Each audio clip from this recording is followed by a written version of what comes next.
Thank you for joining me for this episode in the support series for caregivers and those who have lost loved ones. I'm Brian Crump, owner of Grasons of Johns Creek and Grasons of Tucker. We serve clients across Atlanta who need to clear out possessions from a house through an estate sale or a clean out. In this episode, we'll explore 5 tips to overcoming the overwhelm and thriving as a caregiver. Whether you're new to caregiving or you've been doing this a while, I imagine you experience some degree of stress, strain, and overwhelm. So here are 5 tips that will hopefully help you reduce that strain, that overwhelm, and thrive in this season. First tip is to write things down so you don't have to hold it all in your head. Your schedule would be an obvious first step. Whenever responsibilities come up that need to be taken care of this week or this month or today, write those down so you don't have to remember them. You can walk through your checklist. You might want to keep a healthcare journal, a medical journal as well. So you can write down any questions you have for your loved one's physicians and any information you need to provide to them. Then you take that notebook to your doctor's visits with that for that loved one and write down everything they say as well. Any new information they give you, anything they ask you to do in terms of monitoring or promoting your loved one's health, write it all down so you don't have to remember it. And then similarly, if there are other caregivers involved, if other family members share the burden of caring for your loved one, or you've hired in-home caregivers, or your loved one is in a facility, place a notebook in a designated location and write down anything that you need to pass to them, whether it's questions for them, like she's on a new medication, will you watch out for these side effects and let me know if she experiences them, or food preferences, or anything that you need to communicate to them. And then they can also communicate back with you. Hey, I'm noticing this symptom. I wonder if you might want to take her to the doctor to see what's going on.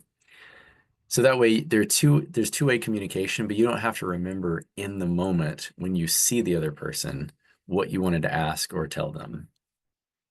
So write things down so you don't have to hold it all in your head.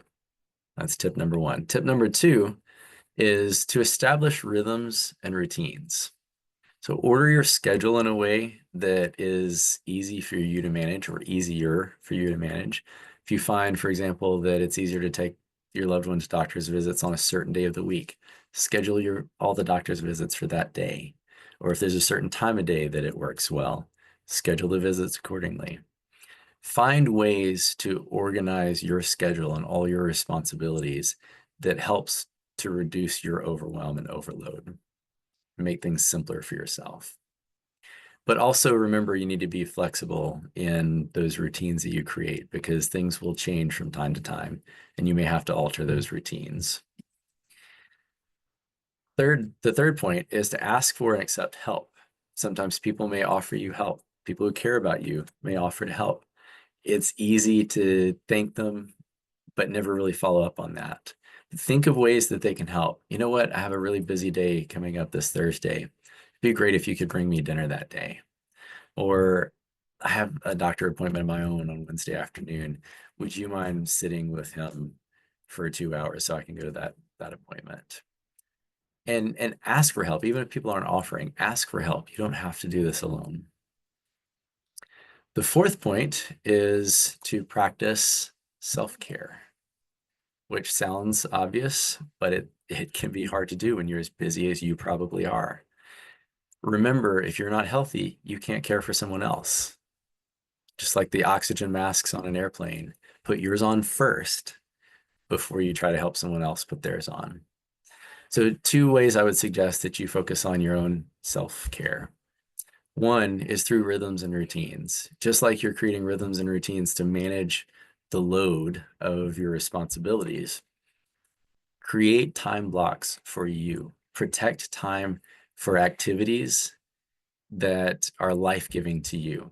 If you need time alone, build that into your schedule. If you crave social time, schedule something every month or every week so that you're spending time with people who bring life to you. And then also the other side is your own healthcare. Don't neglect your own, keep your own doctor visits. don't neglect your own health as you care for your loved one. And then point number five is to create memories. Live in the moment. Spend time with your loved one and create memories that you'll cherish once they're gone. It's even if your loved one doesn't remember your interactions day to day, it's important for you to create memories that you can look back on, so you're not just looking back and remembering all the burden of caring for your loved one, but you have positive memories that you can enjoy when your loved one is gone. I hope these 5 tips have been helpful to you. I hope they help you to develop routines and really find yourself thriving in this tight and tough season of caregiving. Feel free to check out our other videos, and I would especially encourage you to check out the video on respite if that self-care piece is particularly meaningful to you. You can also find our series overview page on our website that provides lists of all the topics and links to them, so you can find one that is pertinent to you right now and go straight to that one. I'll provide links below to that resources page. Thank you for joining me today, and I hope you're able to find healthy rhythms of your own and thrive in this season of caregiving.